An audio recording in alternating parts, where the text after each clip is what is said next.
did this with the Bibas family. They said, oh yeah, there was systemic rapes all over the place. All bullshit, all unfounded. In that GoPro footage, none of the stuff that they're talking about with beheaded babies or mass graves, none of that is there. It's all cap. It was all atrocity propaganda to allow Israel to justify their absolutely relentless assault on the Gaza Strip. So what Israel's done, and they do this all the time, these guys, they put a poison pill into the deal. They knew that it was going to be incredibly difficult for Hamas to find the corpses of the individuals because it's all buried under rubble. But what that does is it allows Israel to renege on their agreements and basically continue the war. This is some breaking news that came out not too long ago regarding Gaza and the ceasefire. Let's get into it. Now, we do have some breaking news that we do want to share with you. This is a live look right here of the Israel-Gaza border, and we did want to let you know that Israeli Prime Minister Benjamin Netanyahu has ordered powerful strikes in Gaza. He has said he has ordered the army to immediately carry out these powerful strikes in Gaza in a new test potentially for the U.S. brokered ceasefire. He made the announcement shortly after Israel said that Hamas has opened fire at Israeli forces in southern Gaza. Tensions were already high after Hamas returned remains that Israel said belonged to a body of an Israeli hostage recovered earlier in the war. Oh, Felicia, thank you for the one gifted sub.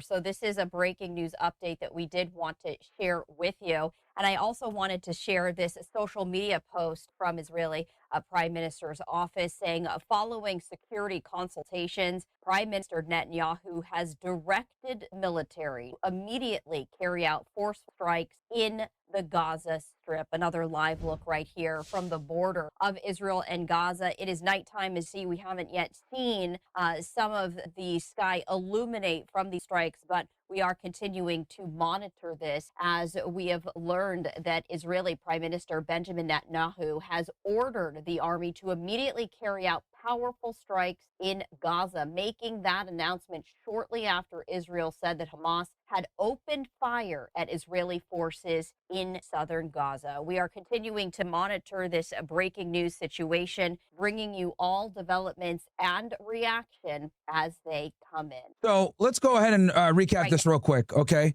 As you guys know, October 7th, 2023 started this conflict off. And when Hamas kidnapped all those hostages, the reason why they did it was to kidnap the hostages, bring them back to Gaza so they can go ahead and facilitate what's called a hostage swap. Now, what ended up happening was Israel basically decimated and leveled the place, okay? Completely leveled the place. And obviously this caused a humanitarian crisis. People have been starving. People have been killed. Something like 80+% of the people that have died in Gaza are innocent people. They've only killed a couple thousand Hamas guys. You know, let's say, I think they're estimating somewhere between 10 to 20,000. And quite frankly, the other 40 to 50,000 were innocent people. And here's the crazy part. They haven't recovered all the bodies from under the rubble. This war's been going on for years. And I'm going to, for the purposes of this, monologue here, I'm just going to give you guys the, what's going on with Gaza. I'm not going to go into Lebanon and Syria and everything else like that. If you guys want more details on that, I do have a video on that, which I think personally, not to toot my own horn, I think it is by far the best explanation of what's going on in the Middle East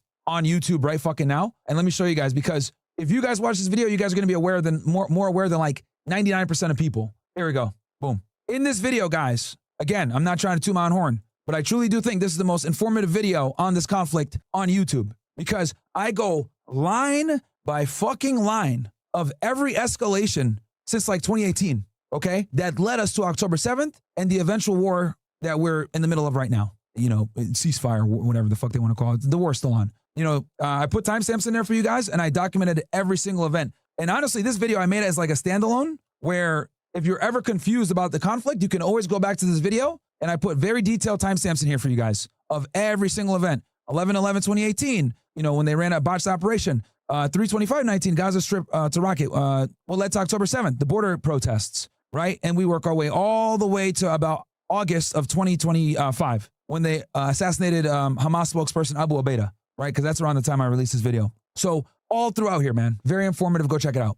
Anyway, now going back to what I was saying. So obviously the war's been going on, etc. We got a humanitarian crisis, a genocide. Many scholars have all pretty much uniformly agreed that this was absolutely a genocide. So what happened was the Israelis made a big mistake. And that big mistake that they made was they bombed Qatar. Qatar is an ally of the United States. We have like the biggest military base there. They had just invested billions, if not $1 trillion into our economy, right? Trump went over there. It was like the first foreign visit he did. He went to Qatar in the Middle East. So what Israel did was they bombed Qatar because they were trying to assassinate members of Hamas that were living there. All the leaders of Hamas guys live in Qatar for obvious reasons, right? And the reason why they live there is because if they were in Gaza, they'd be dead, okay? They would be absolutely dead. And Israel has tried to assassinate them before, but they've been able to avoid it. One guy got poisoned, another guy got shot at. Like, they've survived several different assassination attempts. So I guess Israel got some intel and bombed Qatar. They failed, though. All the Hamas members survived. Now, what ends up happening is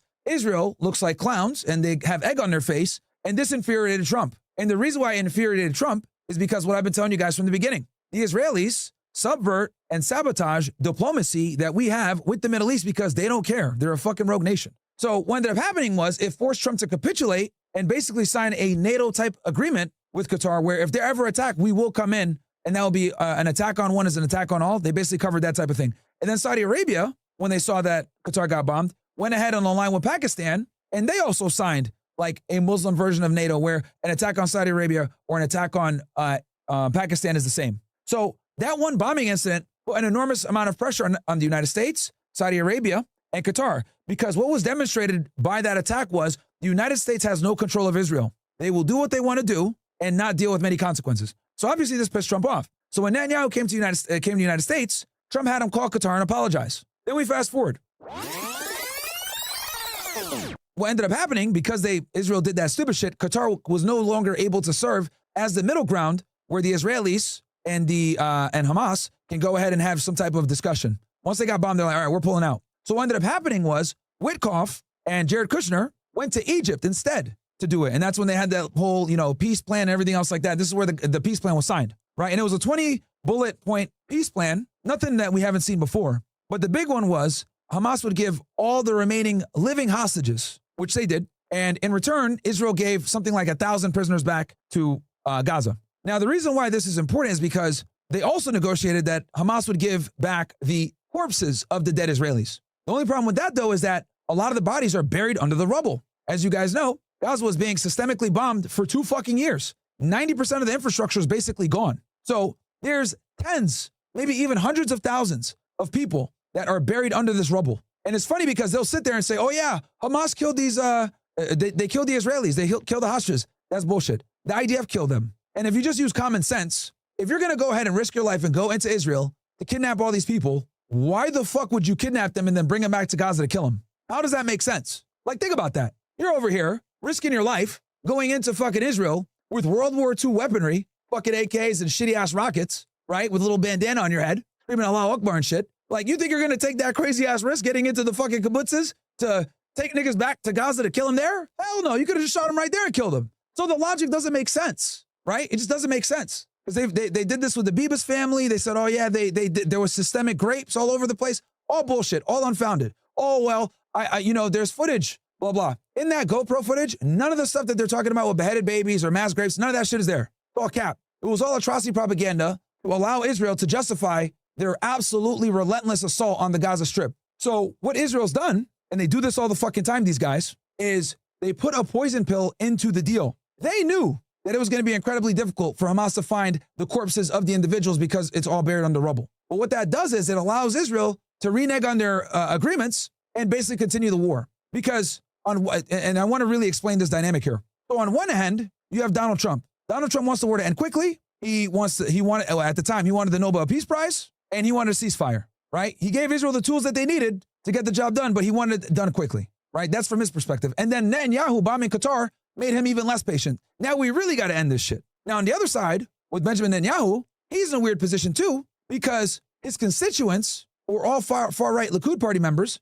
want more war. They want an ethnic cleansing. They want these guys to fuck out the strip. Now Netanyahu's in a rock and a hard place. Donald Trump, the president of the United States, who is responsible for supporting them and giving them the resources for them to defend themselves, wants them to end the conflict. But the people in his government don't want him to end the conflict, because if he does end the conflict, he's out. They're going to give him the fucking, the yeet, tell him get out of here. Fatality. And he's going to go to jail because Netanyahu has a big thing hanging over his head, which is he has a corruption trial, or he's in the middle of a corruption investigation, excuse me. And and this case is from like 2016. They've been kicking a can down the road on this topic for a very long time. And it's interesting because every single time Netanyahu has a court hearing, something happens. I'll give you guys an example. roughly a month or two ago, if you guys remember, there was 2 Palestinians that got on the fucking road in the West Bank and shot a bunch of Israelis, right? And obviously from that attack, Netanyahu was scheduled to go to court that day. Oh, conveniently missed it. He also had other court dates where he was able to somehow escape it. Because the thing is that since they're in wartime preparation, or they're in a wartime mode, everything else kind of gets suspended. And I got to give Netanyahu credit for this. This is why he's such a good politician. He has to keep Trump happy because Trump wants the war ended and he's pissed off about what they did to Qatar. But at the same time, he's got to keep his constituents happy in his party so he doesn't lose power. So what he did was, when Trump announced his peace plan or whatever, Netanyahu took to Israeli media and did an interview in Hebrew. He thinks he could be fucking sneaky. And in sum and substance, during that interview, he basically said, don't worry. This is just a means to an end. The war will not end. And the reason why the war won't end is because they had this poison pill of, we need all the hostage corpses back. Well, Hamas hasn't been able to fulfill that, obviously. So now that gives the Israelis the ability to not fulfill their terms of the contract and continue the war. And this is what the Israelis do all the time. Let's go back to June.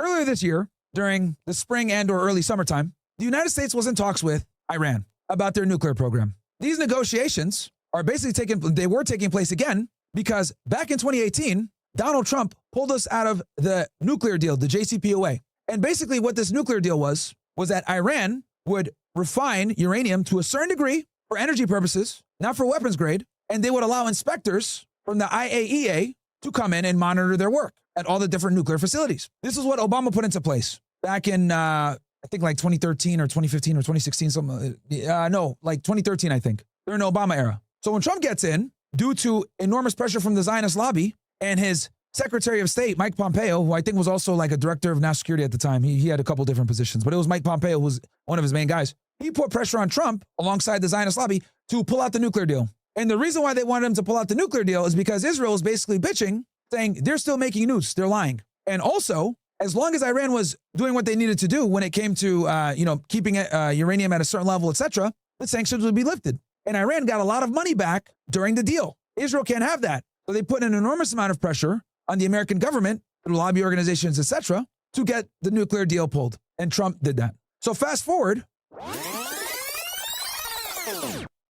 to 2024, Trump tries to strike a similar nuclear deal to the deal that he abandoned back in 2018. And I truly do think that one of the biggest reasons, besides the, influence from the Zionist lobby, was that Trump didn't want to give fucking Obama credit. So he goes ahead and uses the same exact nuclear deal, basically, in 2024. Now, throughout the negotiations, Steve Witkoff was traveling to Qatar to meet with the Iranians to figure out how they're going to do this. They came up with multiple different ways of how they could potentially deal with this problem, whether it was, they manufacture the uranium in like another Muslim country and then they get it back, or they're only able to manufacture, enrich a certain level, whatever. There was all types of discussions on how they can maintain their nuclear program from a civilian perspective and not a weapons grade perspective. Now, here's the thing. The Iranians would agree to something, and then Witkoff would come back and say, oh, well, they also want this. So first it started, hey, you guys can't enrich uranium to 80%, bro. Like, that's too much. Okay, we'll enrich it to, I think anything like under 10% isn't weapons grade. We'll lower down our enrichment process, and you guys can inspect. Okay, that's great. A couple weeks pass by.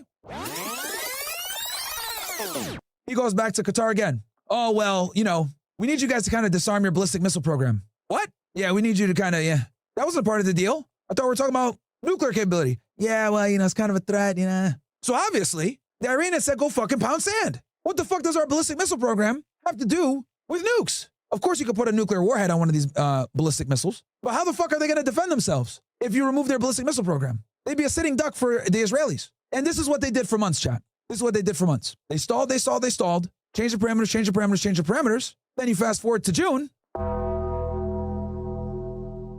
And next thing you know, Iran is getting hit with like a Pearl Harbor attack with Operation Rising Lions. Mossad agents activate, destroy air defense, assassinate nuclear scientists, assassinate generals, destroy their fucking ability to have air defense. And then while the Mossad agents were doing all this, the Israeli Air Force was coming in, shooting missiles and bombing all their nuclear sites. Huge escalation, act of war. It was so bad that the Iranian government, despite the fact that they're extremely fractured and divided, because you got the Reformist Party and you got the Conservative Party, the Conservative Party doesn't trust the West. The Reformists says, hey, we need to work with these guys so that we can go ahead and get these sanctions lifted off our neck. But once Israel attacked them, for the first time, both sides united. Civilians took to the streets, tens of thousands, saying, go hit Israel back. So Israel is hoping to decapitate Iran and create some destabilization, hoping that the people would rise up and attack the government and take power. Didn't happen that way. It did actually the opposite. The people rallied around the flag and they united and they hit back. And then the next thing you know, boom, boom, boom.